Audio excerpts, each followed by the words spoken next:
dalam perkara penyalahgunaan uang kas BRI unit Kayu Aro dengan nilai kerugian 8.754.200.000 rupiah. Pada hari ini kami telah melakukan penyerahan tanggung jawab tersangka dan barang bukti dari penyidik kepada penuntut umum. Yang selanjutnya terdakwa atas nama Yogi Suandra selaku Kepala Unit BRI Cabang BRI Unit Kayu Aro dilakukan penahanan untuk 20 hari ke depannya. Di mana dalam melakukan tindak pidana korupsi yang diduga dilakukannya adalah bahwa tersangka Yogi selaku Kepala Unit telah menyalahgunakan kewenangannya dengan cara mengambil uang kas dari dalam brankas Bank BRI Unit Kayu Aro secara bertahap, kemudian uang tersebut dipergunakan untuk kepentingan pribadi tersangka. Kami rasa itu yang bisa kami sampaikan.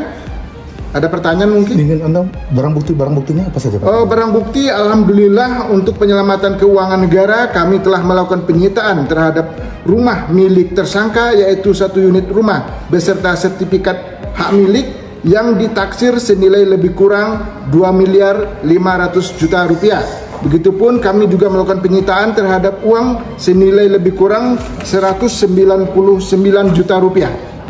Itu mungkin ada kedepannya ada tersangka itu kerjasama yang lain atau memang sendiri? Untuk sementara saat ini tersangka melakukan perbuatannya itu sendiri. Kita tidak tahu nanti kemungkinan kedepannya seperti apa, akan kami dalami lebih lanjut.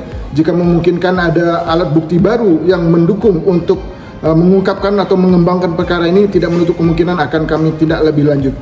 Pak, ini kan terkait dengan ada aset-aset yang lain, Pak. Itu ya ada termasuk dalam TPPU yang dilakukannya, Pak, atau gimana? Aset-asetnya kan kita dapat informasi ada dari Jambi, ada dari mana? Kita telah menelusuri aset-aset milik tersangka sampai saat ini, itu yang baru bisa kita temukan. Kalau jangan, kita nggak bisa berandai kata-katanya ya. Kita berdasarkan fakta dan bukti, kita baru menemukan 1 unit rumah milik tersangka senilai lebih kurang 2,5 miliar rupiah dan melakukan penyitaan uang milik tersangka sejumlah 199 juta rupiah.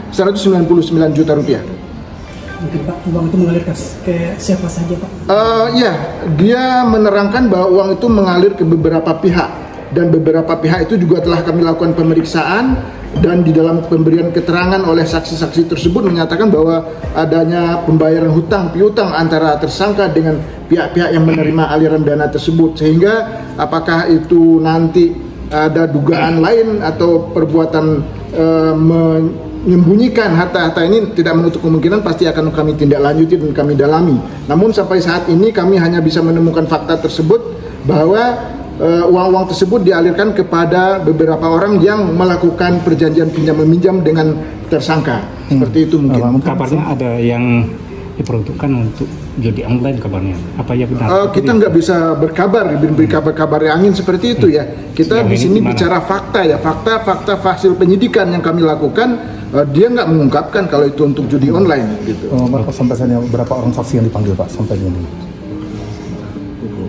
Kalau saksi sekitar 25 orang saksi telah kita lakukan pemanggilan, semuanya kita periksa, dan alhamdulillah hari ini kita lakukan tahap 2 atau penyerahan tersangka dan barang bukti dari penyidik kepada penuntut umum.